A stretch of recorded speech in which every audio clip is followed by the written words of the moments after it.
বাংলাদেশ আসলে কতটা টি-টোয়েন্টিতে অবহেলিত, কতটা নিম্নজিত, কতটা নির্লজ্জ, কতটা আবাল। বাংলাদেশ ক্রিকেট দলের আপনি একাদশ যদি এ টু জেড খুঁজে দেখেন, এখানে আপনি কোনো ভালো মানের ক্রিকেটার মানে পজিশন অনুযায়ী ক্রিকেটার পাবেন না। দেখেন, সাইফ হাসান এশিয়া কাপটাতে পুরো এশিয়া কাপ জুড়ে ওয়ান ডাউনে ব্যাটিং করে আসলো, তাকে ওপেনার বানায় দেওয়া হলো ধরে বান্ধে। এরপর ওয়ান ডাউনে লিটন কুমার দাস ব্যাটিং করতেছে খুব ভালো, ওপেনিং থেকে ওয়ান ডাউনে চলে আসলো। লিটন কুমার দাসের পজিশন আসলে কি ছিল?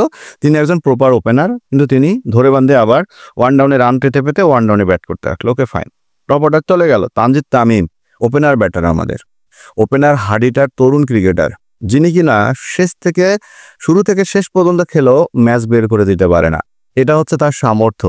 বাংলাদেশ ক্রিকেটের আসলে দাঁড়ায় থেকে একমাত্র মোহাম্মদ আশরাফুল ছাড়া আমি এখন পর্যন্ত কোনো ক্রিকেটার দেখি নাই যে একাই দাঁড়ায় থেকে ম্যাচ খতম করে দিছে। দলগত পারফরমেন্স অথবা দুই একজনের সেঞ্চুরি, তারপরে বাংলাদেশ দল পার্টনারশিপের ওর বেস করে ম্যাচ জিতছে। তো যাই হোক, এরপর 4 নম্বরে তাওহিদ হৃদয় খেলবে। 5 নম্বরের কি কোনো প্রপার ব্যাটসম্যান বাংলাদেশের টি-টোয়েন্টি দলে আছে বা ওডিআই দলে আছে? নাই। কারণ 5 নম্বরে যখন মুশফিকুর রহিম চলে গেছে, এরপরে 5 নম্বরে যারাই ব্যাটিং করছে তারা সবাই 7 নম্বরের ব্যাটার। আমি আবারও রিপিট করতেছি, 7 নম্বরে যেসব খেলে আসছে যেসব প্লেয়ার, তাদেরকে 5 নম্বরে উঠে দেওয়া হয়েছে।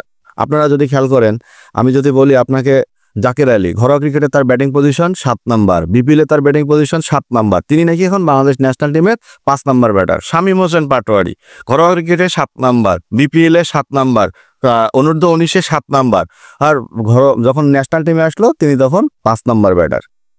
এরপর আসি বাংলাদেশের নুর হাসান সোহান, তিনি ছেলেটাকে নিলেন, ভালো মতো 20টা বলও কোনো ম্যাচে খেলতে পারলো না, একাদশ থেকে আউট করে দিলেন। সোহানও 7 নাম্বার ব্যাটার। তাহলে এত একটা একাদশ যখন আপনারা সাজাইলেন, সে একটা একাদশে প্রপার ব্যাটসম্যান কোন পজিশনে কোন ব্যাটসম্যান খেলবে সেসব বাদ দিয়ে যখন আপনারা এই 7 নাম্বার ব্যাটারগুলোকে একের পর এক একাদশে সুযোগ দেন, তাহলে একটা টিম ম্যানেজমেন্ট তাদের একাদশ কিভাবে সাজাবে? একজন ক্যাপ্টেন তার একাদশ কিভাবে সাজাবে? প্রশ্ন আমার এখানে। তাহলে যদি সব ওই 7 নম্বরের ব্যাটারদেরকে আপনারা কিছুদিন পর যে ওপেনার বানায় দিবেন না, না ওয়ান ডাউনের ব্যাটার বানায় দিবেন না, এটার ভরসা কোথায়? আগে দল গঠনে একটা ম্যাচুরিটি বাংলাদেশের টিম ম্যানেজমেন্টের আমার মনে হয় দরকার আছে। যদি এই ম্যাচুরিটিটা তারা না করে, যারা এই ম্যাচুরিটিটা তারা না পায়, তাহলে আমার মনে হয় বাংলাদেশ দল প্রপারভাবে কখনোই একাদশ সাজাতে পারবে না, কখনোই তারা নিজেদের মাঠে উজাড় করে খেলতে পারবে না। তা না হলে 150 রান তারা টি-টোয়েন্টিতে করতে পারে না। অথচ হাতে অ্যাভেলেবেল উইকেট ছিল। বাংলাদেশ দলের ক্রিকেটাররা নাকি ছক্কা মারতে জানে, শুধু তারা নাকি 6 মারে। অত চট্টগ্রামের মতো উইকেটে যেখানে 200 রান চেজ হয়, সেখানে তারা 150 রান চেজ করতে পারে না। এর থেকে লজ্জাকর ব্যাপার আর কি হইতে পারে? কোনো এখানে বলার কোনো ভাষা নাই। আপনি কোনো অ্যানালাইসিস করতে পারবেন না যে কোন ব্যাটার কিভাবে আউট হয়েছে, কোনো অ্যানালাইসিস করতে পারবেন না। কারণ সাইফ হাসান আউট হয়ে চলে গেল, লিটন কুমার দাস এসে লাইভ পাইলো। অথচ ওয়েস্ট ইন্ডিজের একটা ব্যাটার ফার্স্ট টি-টোয়েন্টি যখন লাইভ পাইলো, রাবমান পাওয়েল একদম চামড়া চুমড়া ছিঁড়ে মারি শেষ করে দিল। অথচ বাংলাদেশের ব্যাটাররা লাইভ পেয়ে আবারও তারা তাদের লাইভ বিসর্জন দেওয়ার জন্য প্রস্তুত হয়ে থাকে। আমার মনে হয় বাংলাদেশের ক্রিকেটারদের পিছে দাঁড়ায় থাকতে ভালো লাগে না, মন শুধু আনচান করে। না হলে তো তারা ঠিকই ভালো ব্যাটিং করতো, কারণ তারা তো জানে যে 150টা রান 120 বলে 150 রান করতে হবে, যেখানে 30টা রান বেশি। আমরা ধীরে সুস্থে খেলে পাওয়ার প্লেতে যদি 50টা রান তুলি, আমরা পরের বলেও যদি রান করতাম, ম্যাচটা আমাদের বের হয়ে যাইত।